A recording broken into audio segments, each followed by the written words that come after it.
slovensko vlado iskreno pozivam, naj ne prehiteva Evropske unije pri sprejemanju zakonodaje in naj najprej počaka, da bo Evropski parlament opravil svojo nalogo, vlogo, dolžnost predstavnika zaščite državljanov in zaščitnika potrošnikov.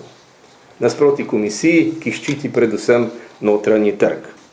Šele po glasovanju v odboru, po glasovanju na plenarnem zasedanju Evropskega parlamenta, pa se bo začelo končno usklajevanje, tako imenovani trialog, pri katerem bodo sodelovali Evropski parlament, Evropska komisija in Evropski svet.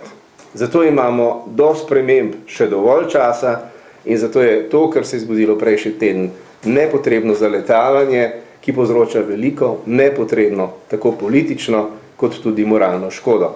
V času finančne in gospodarske krize moramo krepiti zaupanje v sposobnost inštitucij, v tem primeru pa se je inštitucija povsem po nepotrebnem pred potrošniki in pred državljani spotaknila in se tudi osramotila.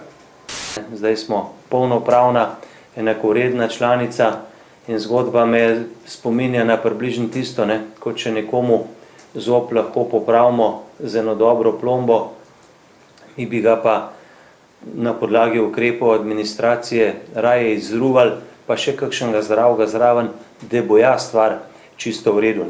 In če pogledamo to direktivo iz leta 1999 z 25. maja v 8. členu lepo pravi: pravice, ki izhajajo iz te direktive, se izvršujejo brez poseganja v druge pravice, ki jih lahko potrošnik uveljavlja po nacionalnih predpisih o pogodbeni ali nepogodbeni odgovornosti, in pa še bolj pomembno po dve, države članice lahko na področju, ki jih ureja ta direktiva, sprejemajo ali ohranjajo strožje določbe, ki so združljive s pogodbo, da zagotavljajo višjo raven varstva potrošnikov.